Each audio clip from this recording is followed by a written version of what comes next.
திமுகவுக்கு ஒரு விமர்சனத்தை எப்படி எதிர்கொள்ளுறது அப்படின்னு சொல்லிட்டு தெரியவே தெரியாது. நீங்கள் என்ன கேஸ்ட்டு, இதே போல் மாலதி என்ன கேஸ்ட்டு, உங்கள் கூட வேலை செஞ்சவங்களாம் என்ன கேஸ்ட்டு, உங்கள் மொபைல் ஃபோன் எங்கே, நீங்கள் மொபைல் ஃபோனை கொடுக்கலன்னா உங்கள் தாயாரை நாங்கள் ரிமாண்ட் பண்ணிடுவோம், அவங்கள கைது செய்வோம் அப்படின்னு சொல்லிட்டு காவல்துறையினர் அவரை மிரட்டிருக்காங்க. இப்போ எனக்கு என் உயிருக்கு ஏதாவது ஆச்சுன்னா அதுக்கு திமுகவும் இதே போல் காவல்துறை அதிகாரிகள் தான் காரணம் அப்படின்னு சொல்லிட்டு அதில் அவர் எழுதியிருக்காரு. ஏற்கனவே அவரை கொல்ல போகிறாங்க, என் சோத்தில் விஷம் வைப்பதாக இருந்தது அப்படின்லாம் சொல்லிட்டு அவர் பேசியிருக்காரு.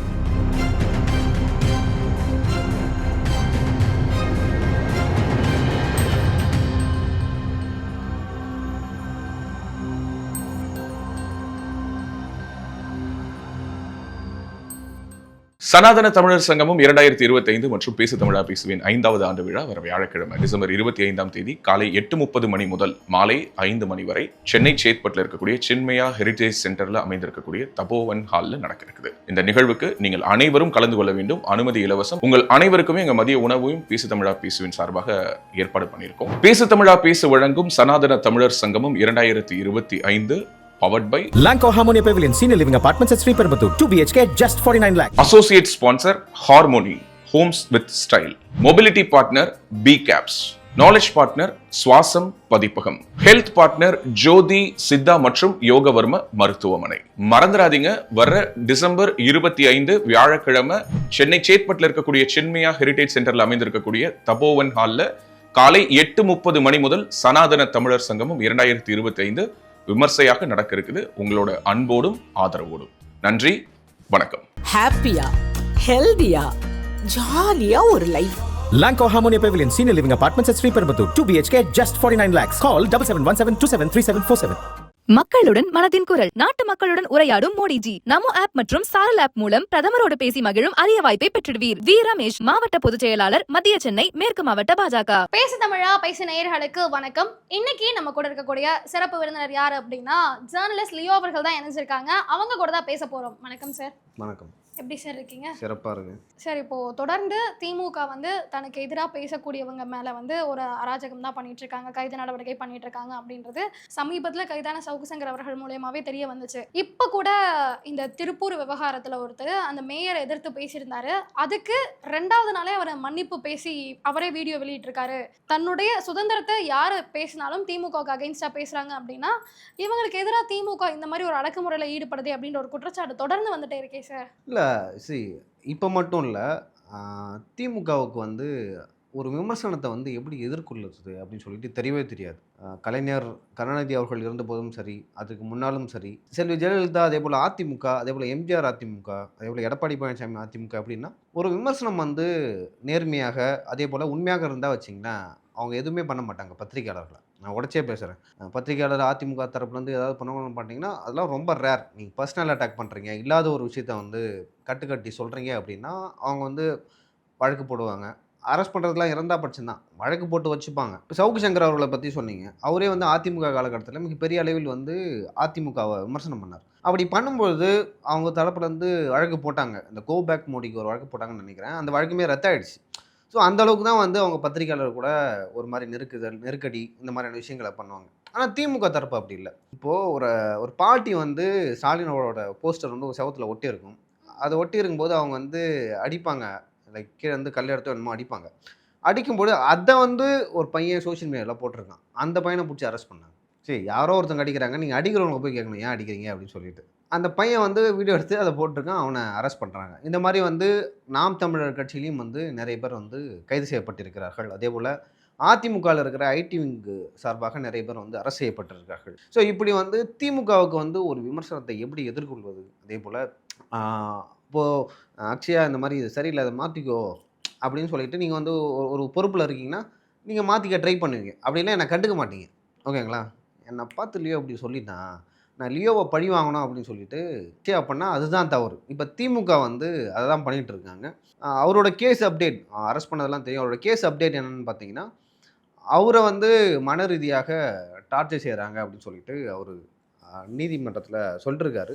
எந்த மாதிரினா, நீங்கள் என்ன கேஸ்ட்டு, அதே போல் மாலதி என்ன கேஸ்ட்டு, உங்கள் கூட வேலை செஞ்சவங்களாம் என்ன கேஸ்ட்டு, அதே போல் உங்கள் ஆஃபீஸில் வந்து எப்படி நீங்கள் சேலரி கொடுக்குறீங்க, எப்படி இந்த கம்பெனியை நடத்துறீங்க அப்படின்னு சொல்லிட்டு பல கேள்விகள் வந்து கேட்டிருக்காங்க.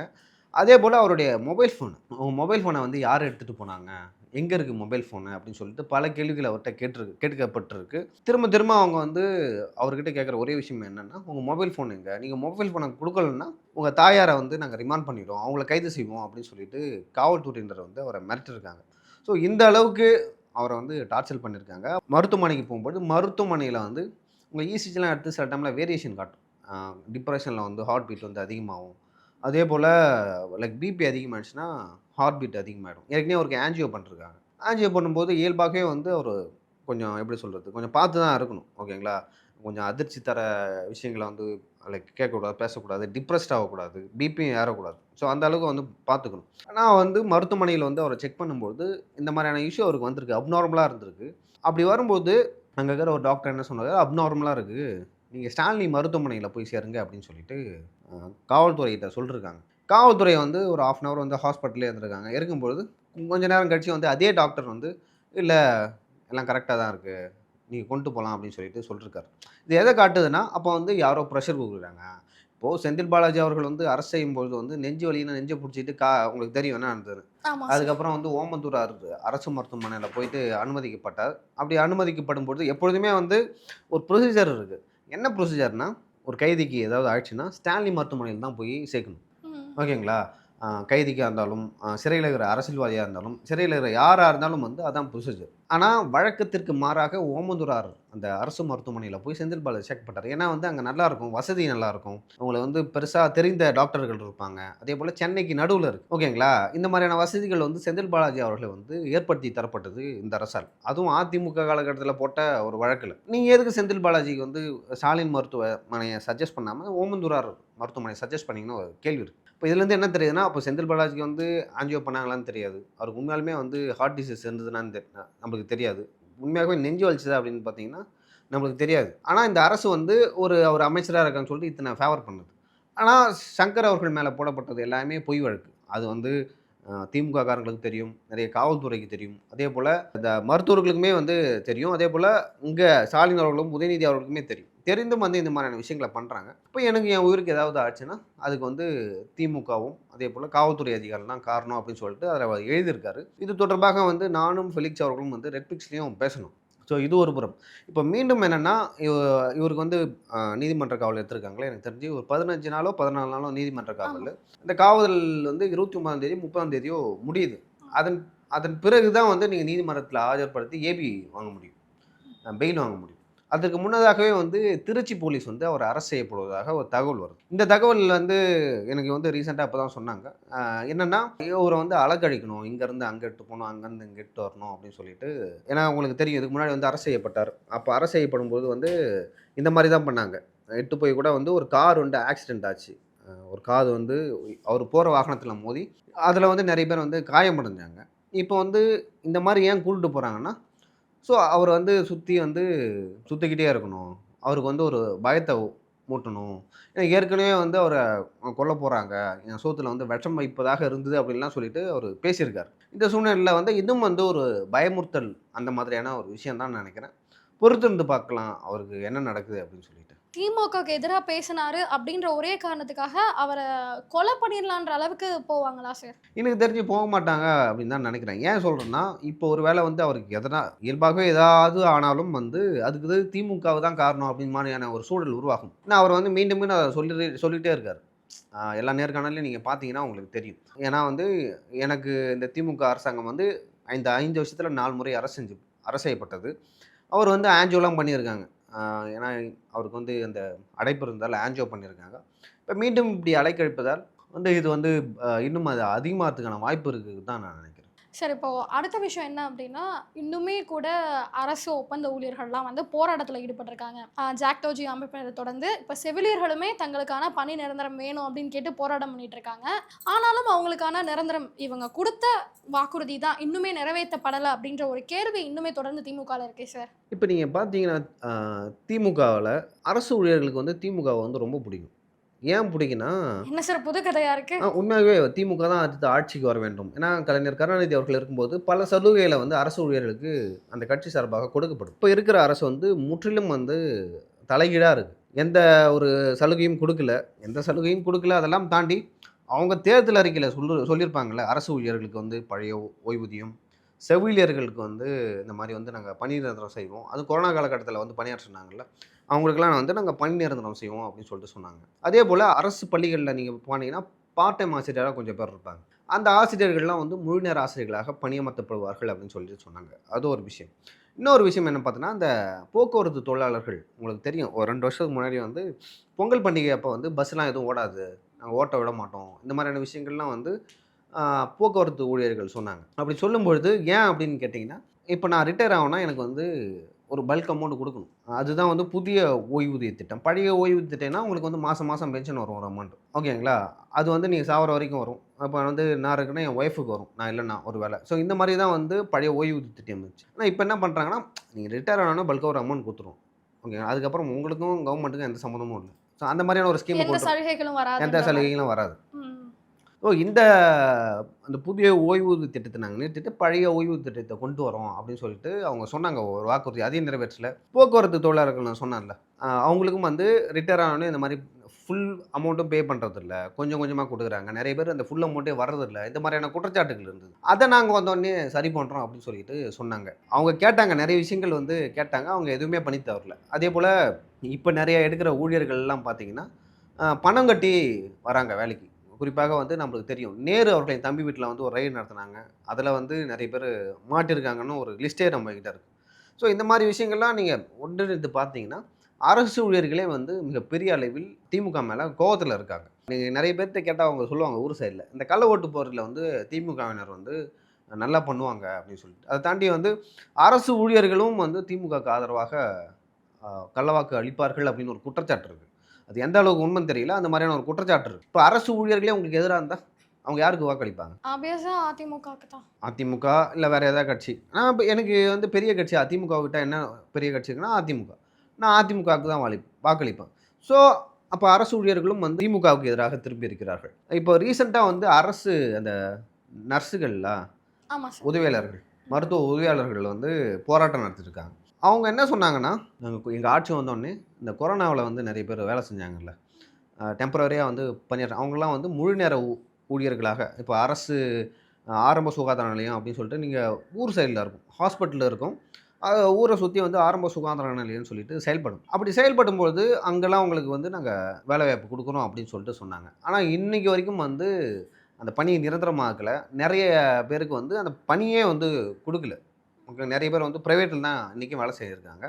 இப்போ நிறைய கொஞ்ச நாளுக்கு முன்னாடி 2 நாளுக்கு முன்னாடி நினைக்கிறேன், அங்கே வேலை செய்கிற நர்ஸுகளை எங்கேயோ போயிட்டு போராட்டம் பண்ணிருக்காங்க. மக்களுக்கு வந்து அவர்கள் எந்த ஒரு இடையூறும் ஏற்படுத்தவில்லை. அதே போல் அமைதியான முறையில் வந்து அவங்க போராட்டம் நடத்தினாங்க. அவங்க நடத்தினோட நோக்கம் என்னென்னா, நீங்கள் தேர்தல் வாக்குறுதியில் ஒரு வாக்குறுதி எங்களுக்கு அளிச்சிங்க, அந்த வாக்குறுதியை நிறைவேற்றுங்கள் அப்படின்னு தான் நாங்கள் கவர்மெண்ட்டை சொன்னோம். அவங்க எங்களை போயிட்டு ஒரு மண்டபத்தில் அடைச்சி வச்சிட்டாங்க. இரவு மணி வந்து 10-11 ஆகிடுச்சு.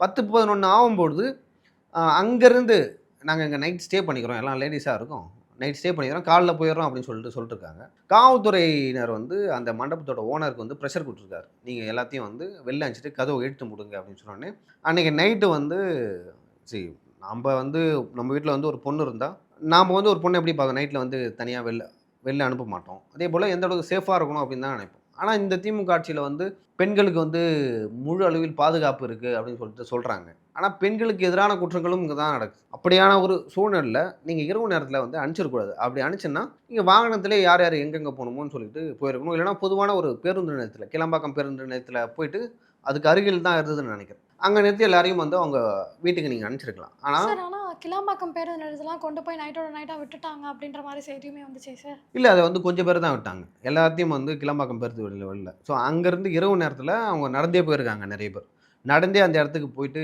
ரீச் ஆகி அதன் பிறகு வந்து, ஏன்னா பெண்கள் வந்து நைட்டில் தனியாக போகிறதே வந்து எவ்வளோ கஷ்டமான விஷயம் நம்மளுக்கு தெரியும். ஸோ என்ன வேணால் நடக்கலாம், நகை வந்து வழிப்பறி கொள்ளை பண்ணலாம், செல்ஃபோன் இருக்குது அவங்க கையில், ஸோ என்ன வேணால் நடக்கலாம். அப்படிப்பட்ட சூழ்நிலையில் அவங்க வந்து தனியாக போயிருக்காங்க. இது தொடர்பாக ஒரு பொண்ணு பேசியிருக்காங்க, நீங்கள் வேணால் அந்த காணொலியை முடிஞ்சால் போடுங்க, அவங்க என்ன பேசுகிறாங்கன்னு உங்களுக்கு தெரியும். ஸோ இந்த அரசாங்கம் என்னென்னா எங்களுக்கு எதிராக யாரும் போராடக்கூடாது, ஏன்னா தேர்தல் நெருங்கி வருது. அவங்களோட டிமாண்டையும் இப்போ தான் வைக்க முடியும். ஒரு பக்கம் ஜாக்டோஜியோ அரசு ஊழியர்களின் கூட்டமைப்பு இருக்குல்ல, அவங்க வந்து போராட்டம் நடத்த போகிறாங்க அந்த பொங்கல் பக்கத்தில். ஸோ எல்லாமே நெருக்குறாங்க. ஏன்னா அரசு ஊழியர்கள் வந்து உங்ககிட்ட ஒரு கோரிக்கை வைக்கிறாங்க. ஆனால் நீங்கள் சம்மந்தமே இல்லாமல் அரசு ஊழியர்கள் வந்து கடன் வாங்கிக்கலாம், அந்த கடனுக்கு வட்டி இல்லைன்னு சொல்லிட்டு இன்னொரு ஆஃபரை கொடுக்குறீங்க. அவங்க கேட்டது வந்து ஒன்று, இவங்க வந்து செய்கிறது ஒன்று. ஸோ இந்த மாதிரி வந்து திமுக அரசு முழுக்க முழுக்க அரசு ஊழியர்களுக்கு எதிரான ஒரு ஸ்டாண்டை வந்து எடுத்திருக்கு.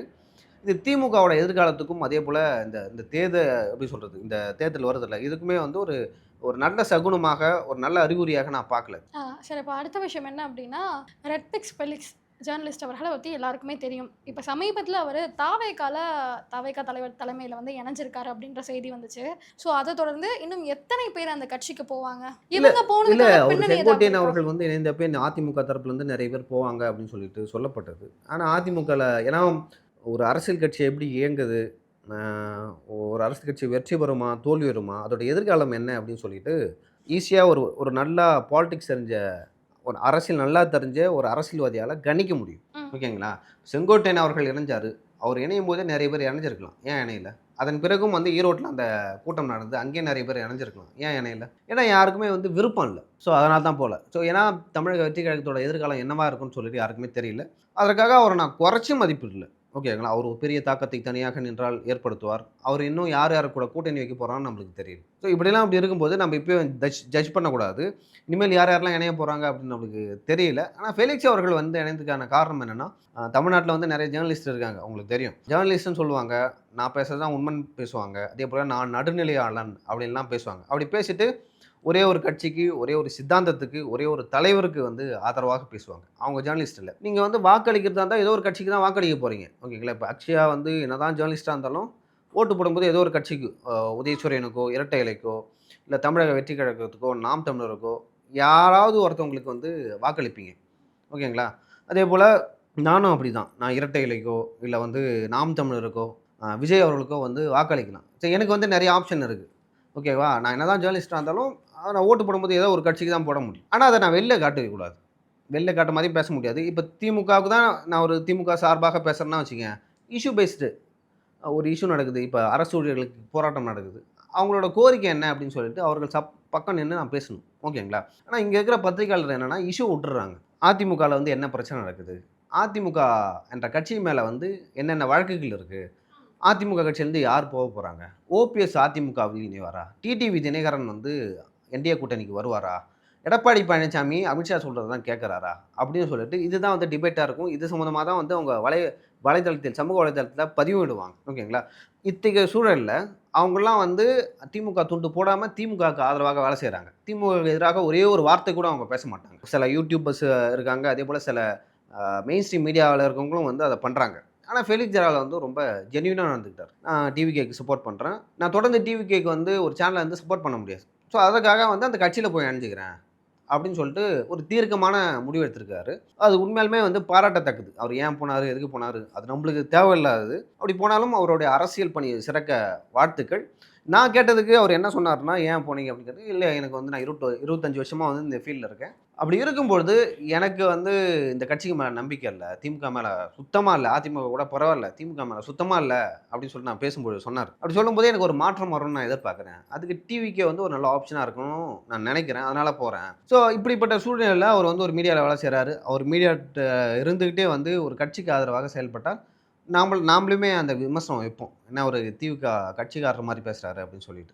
நான் கட்சிக்காரரே மாறிட்டால் என்னை பற்றி எதுவுமே பேச முடியாது. ஓகேங்களா? இப்போ வந்து ஒரு கட்சியை வச்சுக்கிட்டே வந்து யூடியூப் சேனல்ஸ் வந்து நிறையா இருக்குது. ஓகேங்களா? ஆனால் நாங்கள் கட்சிக்காரர்னு பேச மாட்டாங்க. ஆனால் வந்து நாங்கள் உண்மையாக பேசுகிறோம், நான் நடுநிலை யூடியூபர் இல்லை செய்தியாளர் அப்படின்னு சொல்லிட்டு மார்த்தட்டி கொள்வார்கள். ஸோ அப்படிப்பட்ட சூழ்நிலையில் அவர் அந்த மாதிரி ஒரு ஸ்டாண்டு நேரடியாக எடுத்தது வந்து நல்லது.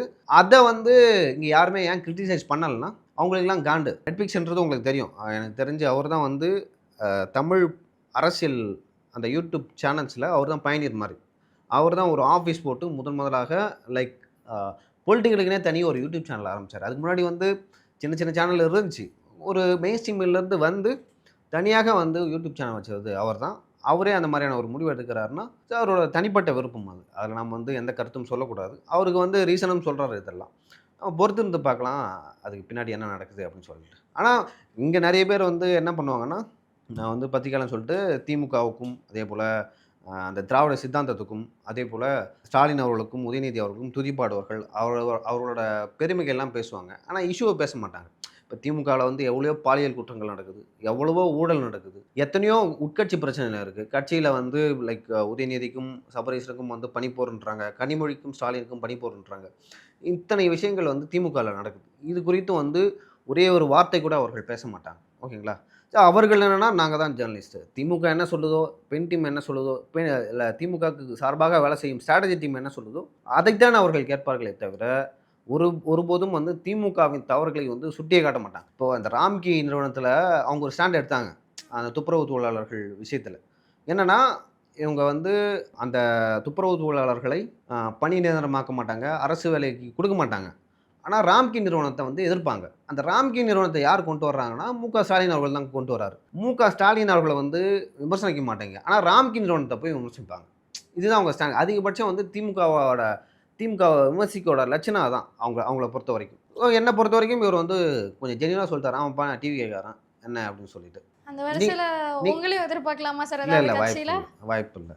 எனக்கு வந்து அழைப்பு வந்தது வரல, அதெல்லாம் தாண்டி எனக்கு வந்து இந்த மாதிரி இதே பணியில் தான் தொடரணும் வந்து விருப்பம். ஸோ இந்த பணியிலே வந்து தொடரும். ஏன்னா நம்ம ஒரு கட்சிக்குள்ளே போயிட்டோம் வச்சுக்கேன், சுதந்திரமாக எதுவும் பேச முடியாது. நாளைக்கே வந்து ஏதோ ஒரு கட்சியில் போய் அணைஞ்சிட்டு அந்த கட்சி வந்து மக்களுக்கு எதிராக ஒரு திட்டத்தை கொண்டு வரலாம்.